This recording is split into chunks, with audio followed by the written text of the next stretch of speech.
All right,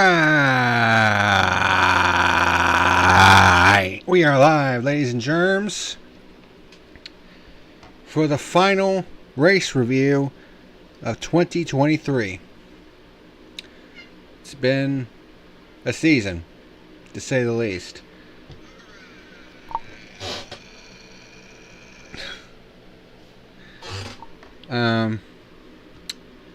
But 2023 season has finally come to a close, and we're going to be going over the particulars, including Ryan Blaney's victory. Well, I shouldn't say victory, his championship victory, because this is the first time in 10 years of this godforsaken format that the champion didn't win the final race of the year. And of course it would be Ross Chastain who would break that mold, because who else would do it but Ross Chastain, a guy who's been breaking the mold ever since he came into the freaking Cup Series. But we're going to be getting into all this. So, one last time in 2023, this is the fuel. This video is sponsored by Dubby Jitterless Energy Blend. Click on the link in the description and use the code PackerMan to save 10% on any order.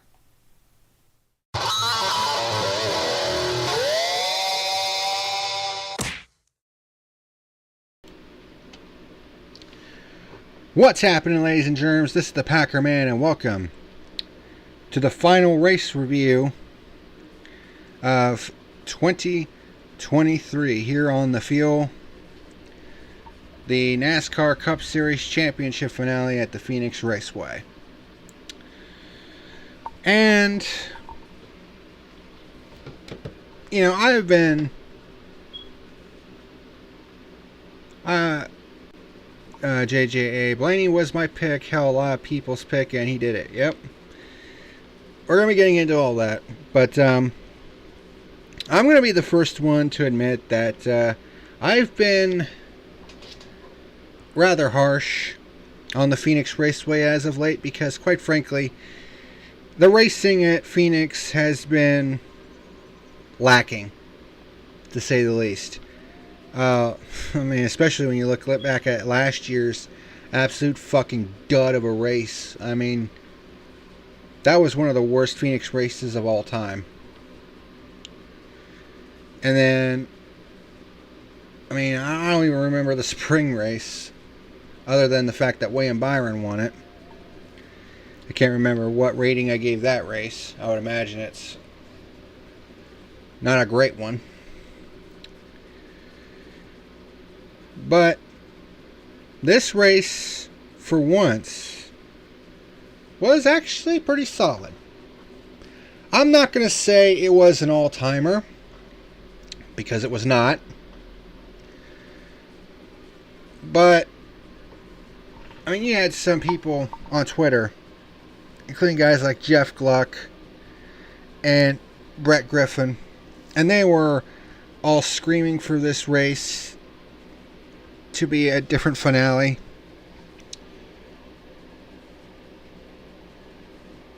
And I'll be honest, stage one of this race was pretty dog shit. And it's like, well, looks like we're going to get more of the same from this fucking track. At least that was my first thought. But then we go into stage two, and as the race progressed, it actually got better and better. It's kind of the opposite effect of what we've seen from some races this year, where some races get off to a good start and then just go down fucking hill like a boulder. This was not the case. This was one of those races where it started off slow, but actually built to a crescendo. And this race went by hella quick. Of course, it also helps when you only have 2 stage breaks and 2 caution flags during the entirety of this race. This race lasted just a shade over 2 hours and 52 minutes. That's a pretty damn quick race, and I'm fine with that. I'm fine with quick races, because in that case, if a race is boring as hell, at least it's over with quickly. when a race overstays its welcome and it's both boring and stupid, like, oh, say, the Truck Series race on Friday night, yeah. But yeah, the Truck Series race was a disaster. Xfinity was a lot better, even though it had its problems. But this race only had 2 caution flags during its entirety. Lots of green flag racing. And while Stage 1 was not great at all, Stage 2 was okay. It basically set the stage for Stage 3. And then Stage 3, particularly in the last 100 laps, that's when it really picked up. And it's like, holy shit. Like, that battle for the lead between Blaney and Chastain, like, that is just crazy good racing. Although, Ryan Blaney really needs to tone it back a little bit, because, I mean, it's like, he was getting so frustrated saying, oh, Chastain's a jackass, and all this other shit. It's like, bruh, he's racing for the fucking win. He's trying to do his goddamn job. Like, seriously? See, that's the problem with a lot of drivers nowadays, is that a lot of them are just nothing but fucking prima donnas. You know, it honestly fucking irritates me, because it's like, you know, he's just trying to do his goddamn job and win the race for his own team. The same job you're trying to do. I mean, that's something that Blaney really needs to work on. Because it's well known that he's got a short fuse. But he really needs to work on getting that under control. Because there was one point in the race where William Byron's crew chief basically told him, Blaney's melting down, because he could hear it on the broadcast. And he was basically encouraging his driver, yeah, go get him and all that stuff. I mean, you don't want to be giving you don't want your opponents in a championship battle smelling blood in the water. That's the last thing you want to be giving your opponents. Especially when you're fighting for a championship.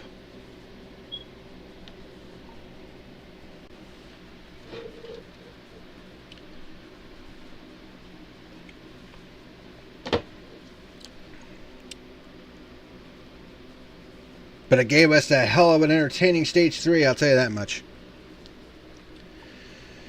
But at the end of the day, Ryan Blaney still, I mean, there was one last pit stop. And we're actually, you know what, I'm going to wait to get into all that, because we're going to do the review.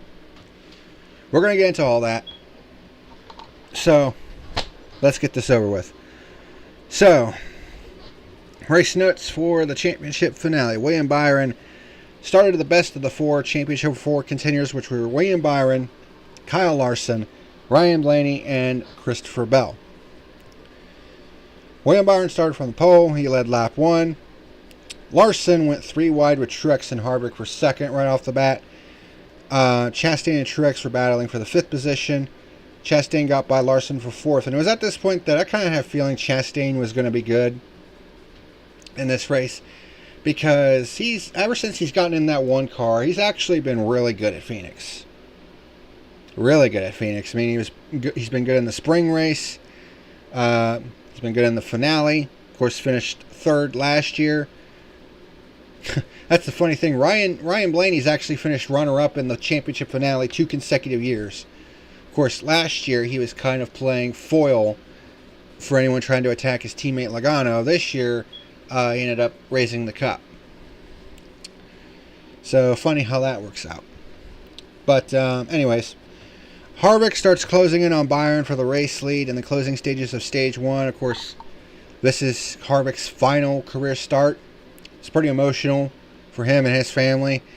And he continued an unbelievable streak. He finished, I think, 7th in the race today. 21 consecutive top 10 finishes at Phoenix. That is insanity.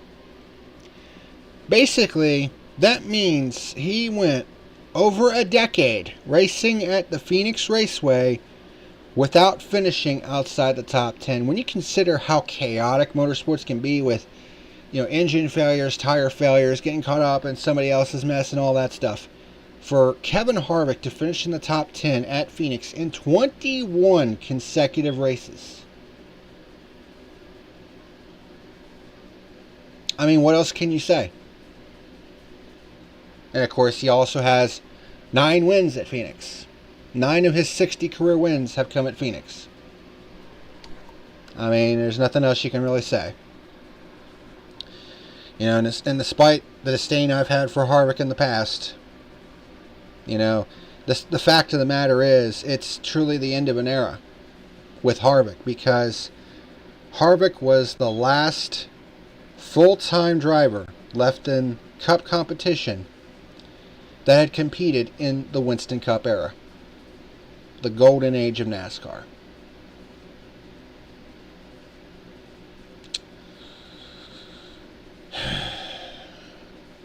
Makes you think, doesn't it? But anyway, Chastain got by Bubba Wallace for third, and William Byron wins stage number 1. We have pit stops. Not really much happened here. Byron leads the start of stage 2. Blaney gets by Bubba Wallace for 5th. We have a battle for 4th between Bell and Larson. And then Harvick gets by Byron for the lead on the outside for our first pure lead change on lap 93. And the crowd actually went nuts for Harvick taking the lead. We had 3 wide for 4th between Blaney, Larson, and Bell. So 3 of our championship 4 going 3 wide. Chastain gets by Byron for 2nd, and then Buescher gets by Bell for 5th. Blaney starts closing in on Byron for the championship lead and takes it on lap 108, but then we get our first caution on lap 112 when Christopher Bell loses his right front brake rotor and hits the outside wall in turn 3, and that was the end of the day for the 20 car, the first of the championship 4 out of the race. And that's one of the biggest problems that I have with this one race championship bullshit, is the fact that in a full season format, if you have a problem of some sort in the final race of the year, the thing with the full season format is you could make the excuse that you had all season to get as much of a cushion in the points as you could, and if you didn't take advantage of it, that's your fault.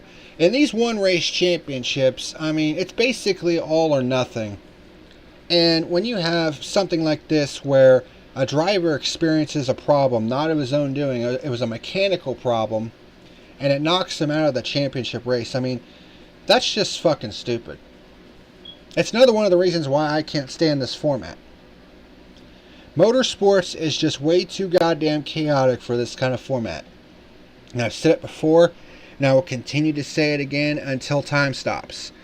The only method, the only format that makes any sort of sense, that brings any sort of order to the chaotic world of motorsports, is in the aggregate. But what the fuck do I know? I'm just a mook with a mic. Anyway, Harvick leads on the restart. Chastain gets the lead on the restart, though, so this was the first of 157 laps that Chastain would lead on the day. Bit of a hornet's nest in the back, like they were going 3, 4 wide, sometimes 5 wide.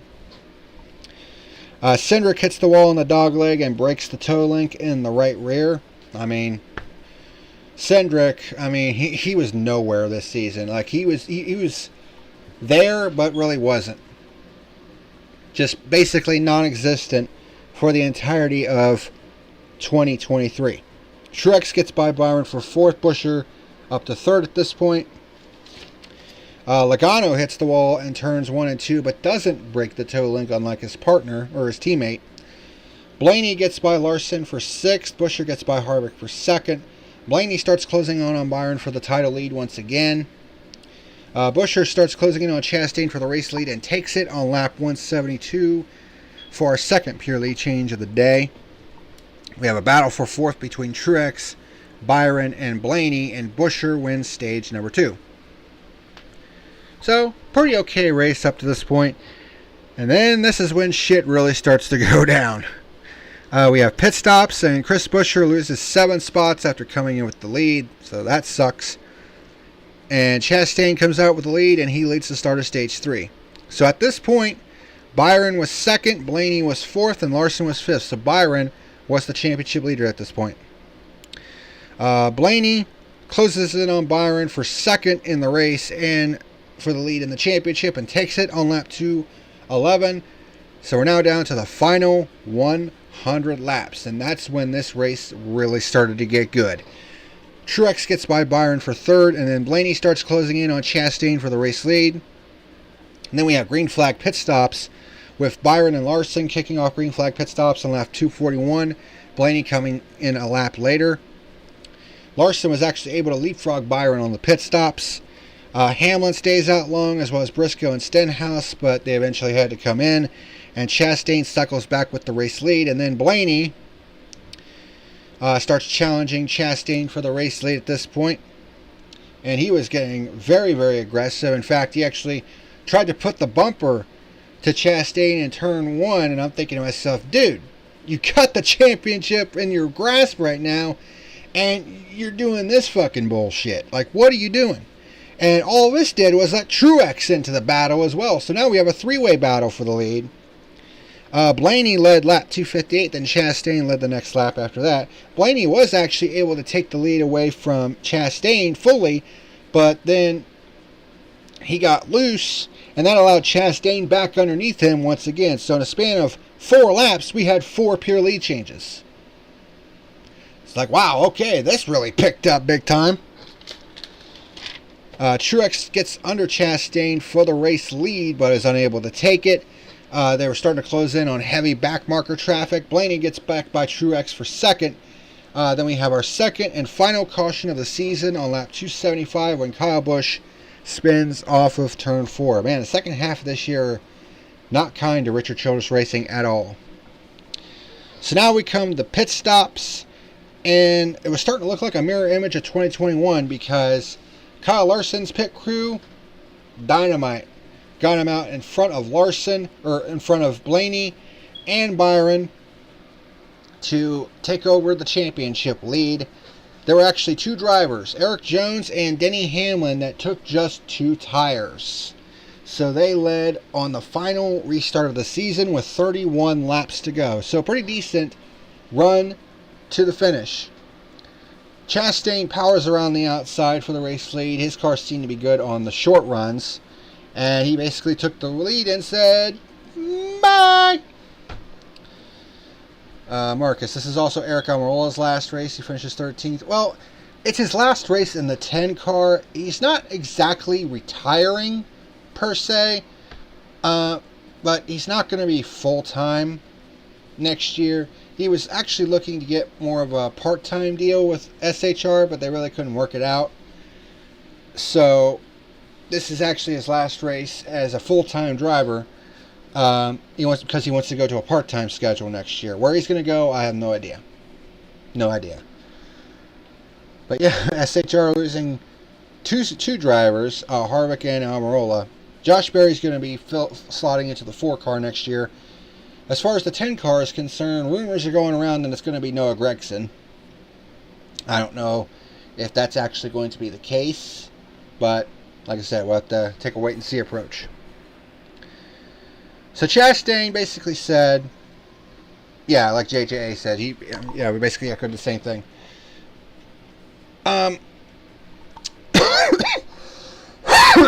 Excuse me.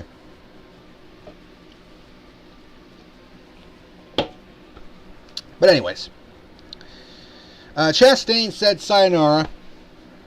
So that left the 3 championship drivers basically nose to tail and fighting it out for the championship. Blaney gets by Byron for the 3rd position and is now to the bumper of Larson. Buescher gets under Byron for the 4th position, so Byron's car looked like it was starting to go away on him. And then we have basically a heavyweight title fight between Ryan Blaney and Kyle Larson for the 2nd position in the race, but for the championship lead. And Ryan Blaney against what could be arguably one of the best all-around drivers of this era. Gets to the outside of Larson and makes the pass clean as a whistle. It looked like at first Larson was going to slide up into him, but he gathered it back up and raced him clean as a whistle. And Blaney is able to complete the pass and eventually drive away from Larson. And Ross Chastain wins the race, becomes the first driver of the playoff era to be a non-championship contender to win the race, the final race of the year. And Ryan Blaney finishes second and wins the championship. I thought Larson was going to run him into the fence when he did that. I mean, I thought we were going to see something like we saw in the Truck Series, but Larson kept it clean. So I don't think Larson would really want that on his conscience if he wrecks someone for the championship. I mean, yeah, it's for the championship, but I mean, there's still a right and wrong way to do things still. But, you know, give those guys credit. I mean, in fact, I would give the Cup Series a lot of credit, the Cup Series drivers a lot of credit in this race because, my God, they kept it clean. I mean, when you look at the Truck and Xfinity races, there was a combined 20 caution flags between the two races. Cup Series, just 2. 2 caution flags. Kept it clean and green, which is why the race ended at under 3 hours. That's all you can really say. Ross Chastain gets his 4th win of his career, and Ryan Blaney, after having so much criticism, basically being called like a mirror image of Kasey Kahne. A lot of untapped potential, but could never really attain his full potential and never really got to the mountaintop. And while I still hate the fact that this playoff format, it just sucks, one thing I won't do is blame the drivers. It's not the drivers' fault that they have to race under this type of format. Kyle Petty looks stupid now, and it kind of does. Although, did you see the tweet he put out when he was basically getting ramrodded for all of his dumb predictions? Like, Kyle Petty's a fucking moron. Like, I've had my criticism of Kyle Petty in the past as well.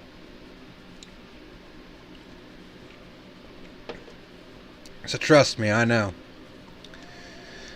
But one thing's for damn sure. I mean, Ryan Blaney and that 12 team, I mean, they did win the Coca-Cola 600, but man, during that summer stretch, yeah, Marcus, that's exactly what I said. Kyle Petty said Ryan Blaney is the new Kasey Kahne, potential unfulfilled. Well, I can't really say that anymore, can you? Because, again, while I hate this format, it's not the driver's fault that they have to race under this format. I don't blame the drivers whatsoever. They got to do what they got to do to win races and win a championship under this format. And Blaney, he got the job done, regardless of how you slice the pie. I mean, the only thing that sucks is the championship doesn't mean as much as it used to. That's the only thing that sucks. But Ryan Blaney can now finally call himself champion. And at the end of the day, that's all that matters. He's the one raising the cup.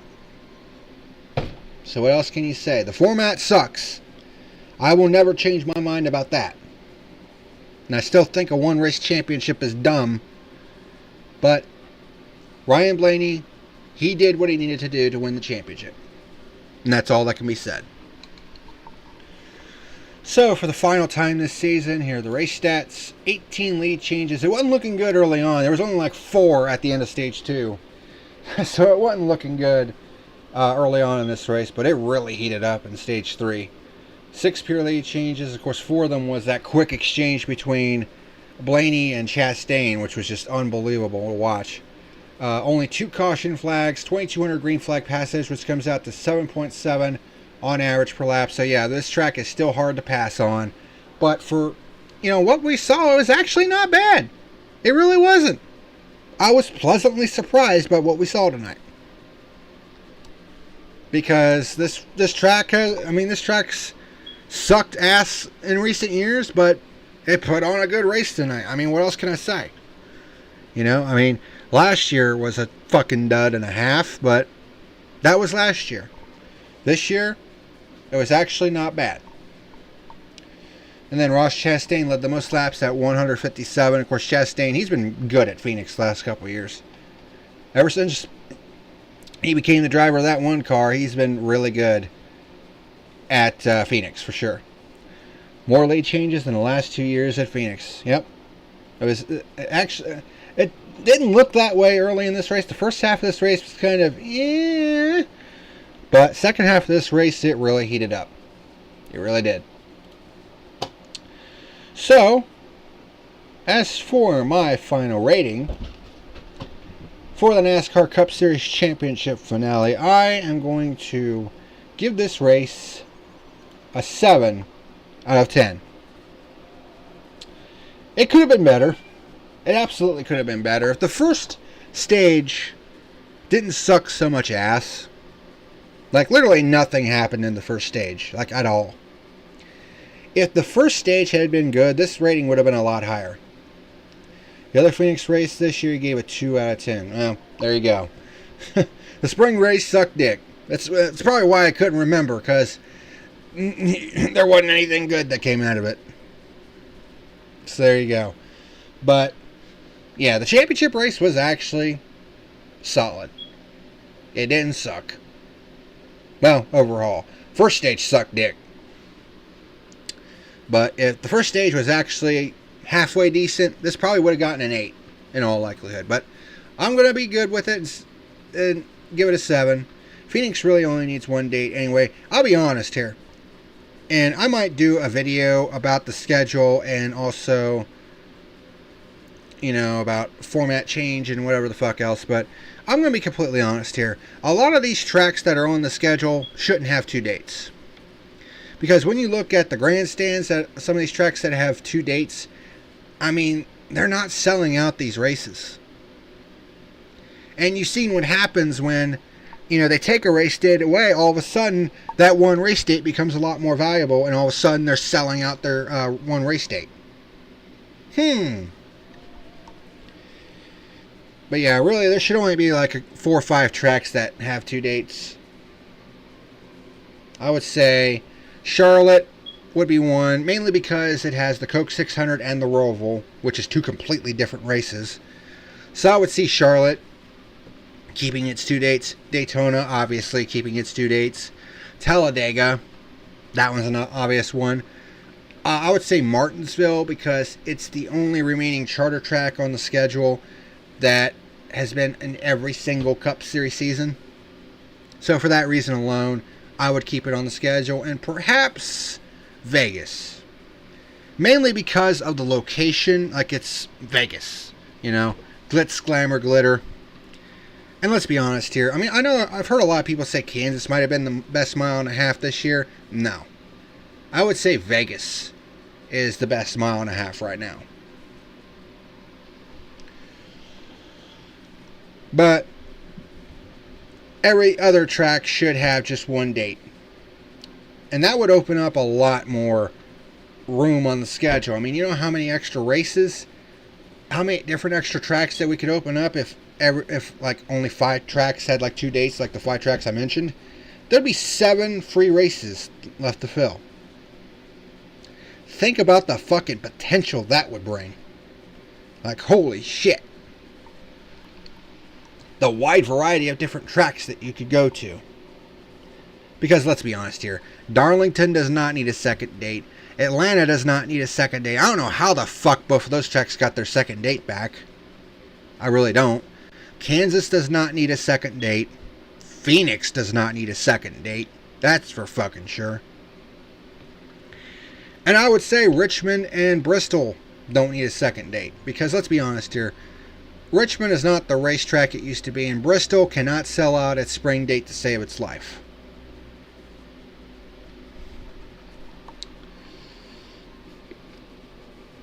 You know, because, man, that schedule reveal for 2024, you want to talk about a disappointment. Like, if at the very least Montreal would have been on the schedule, I've been like, fuck yes. Because I've said so many times, those Xfinity races at Circuit Gilles Villeneuve were fucking, they were the shit. They were the cat's ass. Like, that was literally the most anticipated Xfinity race of the year for me. And when they took Montreal off the schedule, it was like, what the fuck are you doing? You know, and then we heard rumors that they were going to potentially put Montreal on the Cup side. And I'm like, yes, let's do it. And then it didn't happen, and instead we got Iowa. I mean, yeah, it's a short track, but it's basically a carbon copy of Richmond. Like, who the fuck cares about Iowa? NASCAR sure as fuck didn't, because no NASCAR racing series had been there in 5 years. I mean, it just felt like, well, I mean, we didn't get Montreal, so we gotta fall back on Iowa.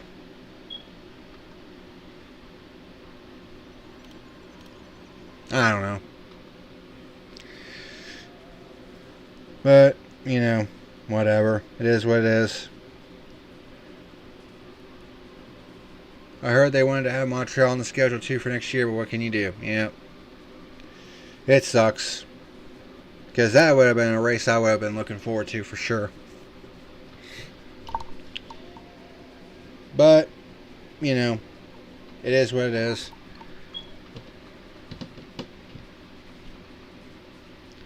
But I'm also hearing rumors that, well, I'm hearing stuff that Auto Club is still going to, they're going to still try to build a short track at Auto Club.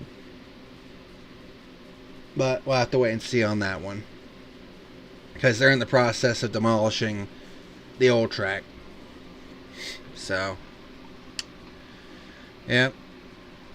Definitely a bit of a changing of the guard in NASCAR here this year. No more Auto Club, and Kevin Harvick's retiring. Eric Almirola's kind of going into partial retirement. Yep.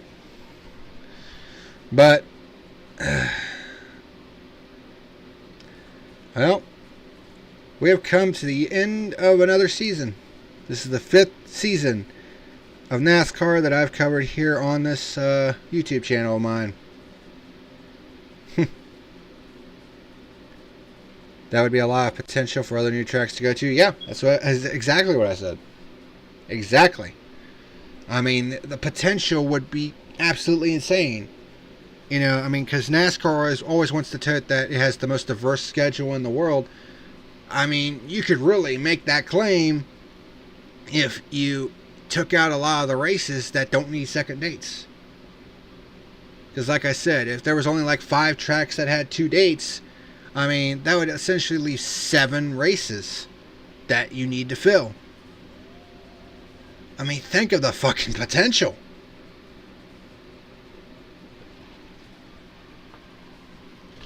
You know, that's how I look at it. You know?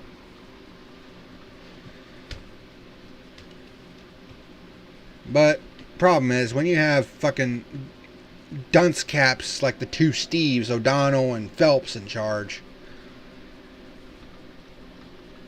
I don't see this sports growth going anywhere. At least not until those 2 fuckwads are out of the sport.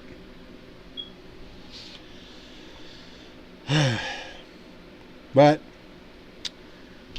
well, that's going to do it for this edition of The Fuel. We've come to the end of another season. So, get a nice, about 3.5 month long break for, we pick her back up in February next year with the Clash, and then we start it all over again with the Daytona 500.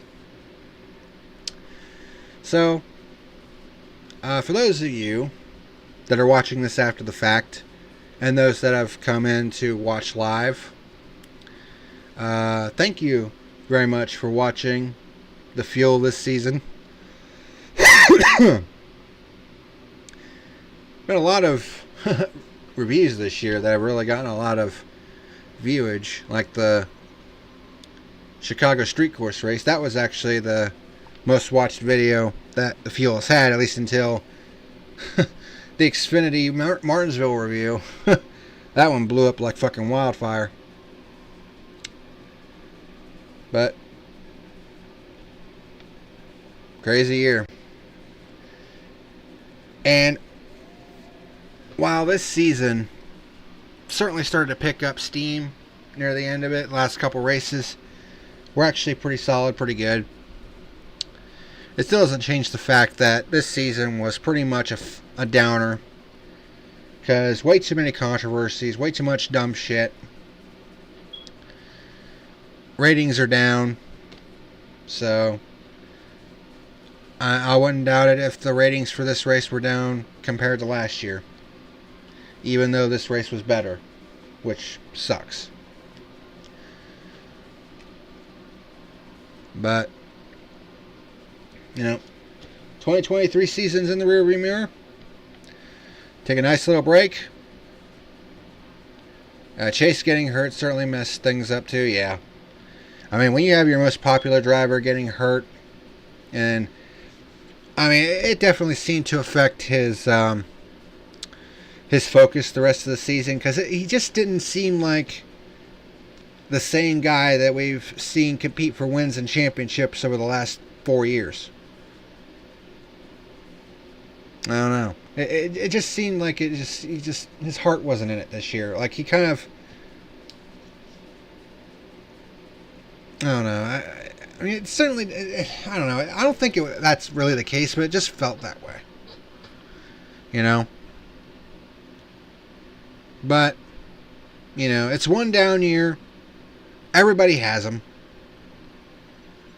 I mean, for an example, look at Truex. I mean, last year, didn't win a single race, didn't even make the playoff, although that was mainly due to the fact that it seemed like everybody and their fucking dog was winning races last year. And then you look at this year, 3 race wins, regular season title.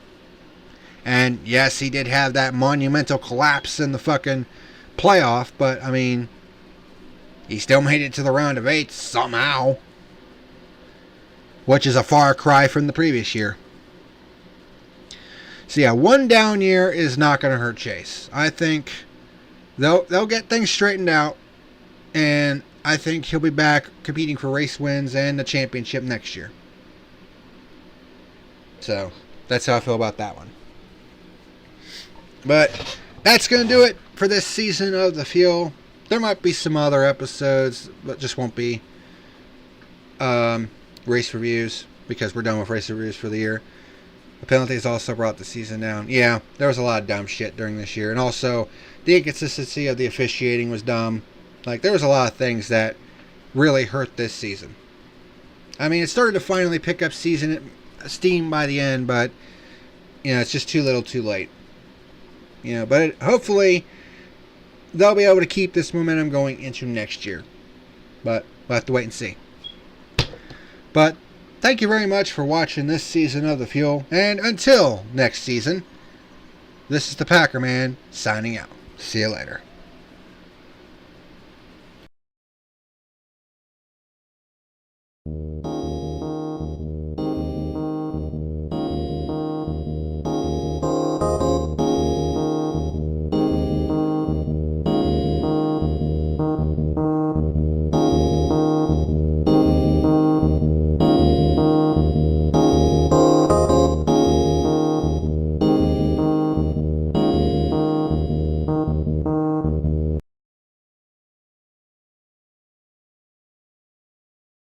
What's happening, ladies and germs? Thank you for watching tonight's video.